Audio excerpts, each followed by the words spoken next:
कृष्णा। राधे राधे किशन दास की चैनल में आप सभी प्यार प्यार बिहारी जी भक्तों का स्वागत है। और आप सब कैसे हो? कान्हा जी की कृपा से आप सब ठीक होंगे। तो आज है योगिनी एकादशी। तो योगिनी एकादशी पे आपको बहुत बहुत ढेर सारी वाली बधाई हो।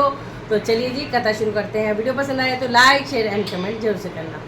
हाथ में तुलसी पत्ता ले सकते हो, तिल ले सकते हो, फूल ले सकते हो। चावल नहीं लेने, क्योंकि चावल का एकादशी पे ना भोग लगता है ना खाते हैं। ठीक है, द्वादशी पे चावल जरूर से बनेगा। तो हम कर लेते हैं पहले थोड़ा सा स्मरण प्रभु का। श्रीमन नारायण नारायण नारायण, भजमन नारायण नारायण नारायण, लक्ष्मी नारायण नारायण नारायण, गोविंद नारायण नारायण। बोलो लक्ष्मी नारायण भगवान की जय। आषाढ़ मास के कृष्ण पक्ष की इस एकादशी को भगवान नारायण के लक्ष्मी नारायण रूप की पूजा का विधान है।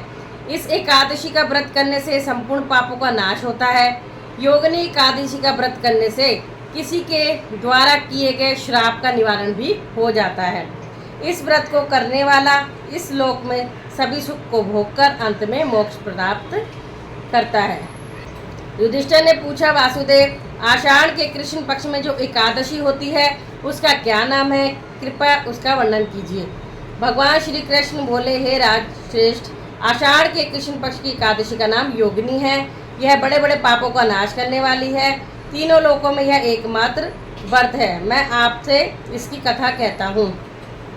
अलकापुरी नाम की नगरी में एक कुबेर नामक राजा राज्य करता था। वह शिव भक्त था। उसके यहाँ हेममाली नाम का एक सेवक था जो पूजा के लिए पुष्प लाया करता था। हेममाली की पत्नी विशालाक्षा अत्यंत सुंदर थी। एक दिन वह मानसरोवर से पुष्प लेने गया, परंतु कामाक्षत होने के कारण पुष्पों को रखकर अपनी स्त्री के साथ रमण करने लगा और दोपहर तक नहीं आया। जब राजा कुबेर को उसकी राह देखते देखते दोपहर हो गई तो उसने क्रोध पूर्वक अपने सेवकों को आज्ञा दी कि तुम लोग जाकर हेममाली का पता लगाओ कि वह अभी तक पुष्प लेकर क्यों नहीं आया है।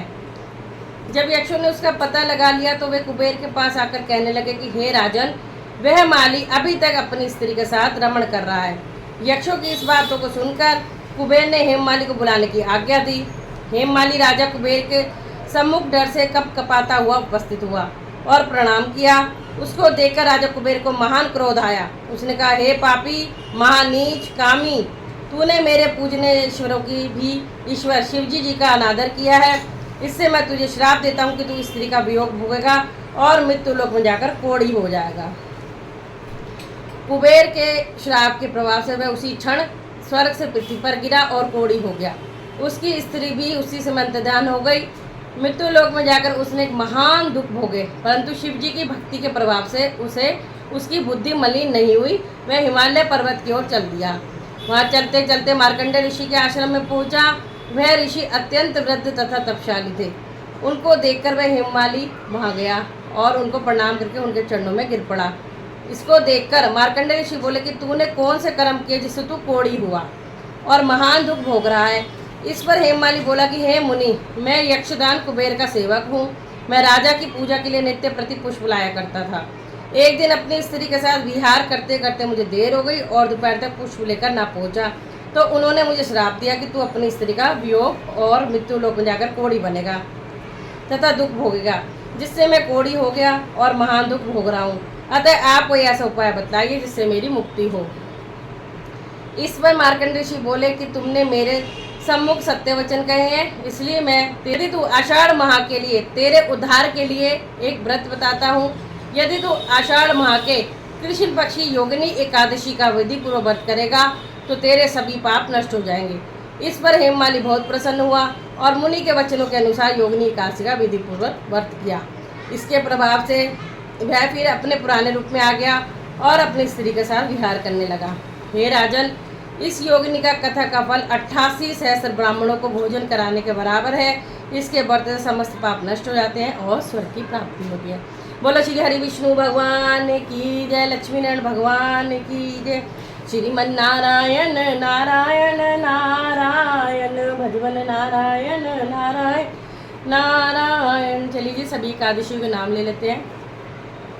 उत्पन्ना एकादशी, मोक्षदा एकादशी, सफला एकादशी, पुत्रदा एकादशी, शर्तिला एकादशी, जया एकादशी, विजया एकादशी, आमलकी एकादशी, पापमोचनी एकादशी, कामदा एकादशी, वरुथनी एकादशी, मोहिनी एकादशी, अपरा एकादशी, निर्जला एकादशी, और जो आज है योगिनी एकादशी, और जो अगली आएगी देवशयनी एकादशी आएगी। ठीक है जी।